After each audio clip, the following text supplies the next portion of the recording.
vlog လေးတွေမရိုက်တာကြားတဲ့အတွက်ကြောင့်ကျွန်တော်ဒီနေ့တော့ Hazel လေးရဲ့ Gymnast ဖြစ်သွားတဲ့ vlog လေးကိုကျွန်တော်ရိုက်ခဲ့ပါတယ်ခင်ဗျသူကတစ်ပတ်မှာ2ကြိမ်ပေါ့နော်2ကြိမ်ဆိုတော့ကျွန်တော်2ကြိမ်လုံးပေါင်းပြီးတော့ပဲကျွန်တော်ဒီမှာပြထားရပေါ့နော်အဲ့တော့ကျွန်တော်တို့စာ Gymnast ရုံးထဲကိုကျွန်တော်တို့ဝင်ပါတယ်ကျွန်တော်နည်းနည်းလေးစောနေတဲ့အတွက်ကြောင့်တော့သူ့ဘာသူစောကစားနေပါတယ်ဆရာရောက်တဲ့အချိန်မှာတော့ဒီ1 minute ပေါ့နော်1 minute တွေလောက်တဲ့အကျော်လျှော့တာတွေပဲလောက်ပါတယ်ပြီးတော့ခဏလေးနားတယ်နားပြီးသွားလို့ရှိရင်တော့စပြီးတော့ဂျွန်ထိုးပါတော့မယ်ခင်ဗျဒါကတော့သူဂျွန်ထိုးတဲ့ပုံလေးဖြစ်ပါတယ်ဒီကောင်းခင်ဗျာမယ်အင်းတို့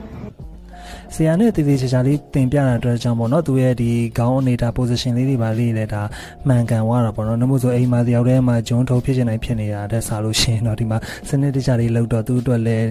အဆင်ပြေမယ်လို့ကျွန်တော်ထင်တဲ့အတွက်ကြောင့်ကျွန်တော်ဒီမှာဒါလေးကိုနော်တင်တန်းလေးကိုလိုက်ပို့ပေးခြင်းဖြစ်ပါတယ်ခင်ဗျဒါကတော့ဒုတိယနေ့ပါ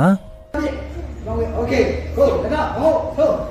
လိုရပထမနေ့သက်စာလို့ရှင်တော့ဒုတိယနေ့ကတော့နည်းနည်းလေးပို့ပြီးတော့ထိုးတက်လာရတယ်ပါတယ်ခင်ဗျဒါကတော့ပထမနေ့မှာပဲဒီဘယ်လိုပြောမလဲ head stand ပေါ့နော်ဆရာက head stand လို့ခေါ်တယ်ကျွန်တော်တို့အုံးပင်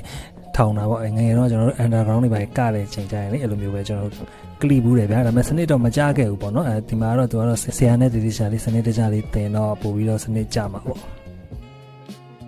ဒါတော့ပထမနေ့ပေါ့နော်ဟိုမှာမှန်တဲ့ပုံတော့ဒါကျွန်တော်ဗီဒီယိုရိုက်နေတာလေးဖြစ်ပါတယ်ဒါတော့ဒုတိယနေ့မှာနောက်ကျွန်းလေးကိုဆရာကတည်တည်ချာချာလေးတင်ပြပေးနေတာလေးပဲဖြစ်ပါတယ်ခင်ဗျ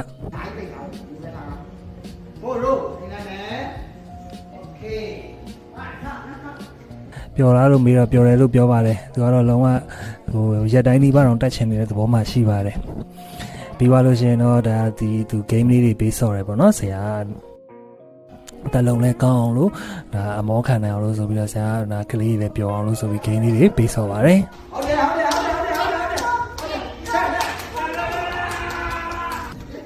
ဂိမ်းလေးဆော်ပြီးရတဲ့အချိန်မှာတော့ဆရာအကျော်လေးပါရှော့ပြီးသွားတော့ဒီ gymnastic class လေးရဲ့ဒီနေ့ဒါပြီးဆုံးသွားပြီဖြစ်ပါတယ်ခင်ဗျအားလုံးပဲကျေးဇူးတင်ပါတယ်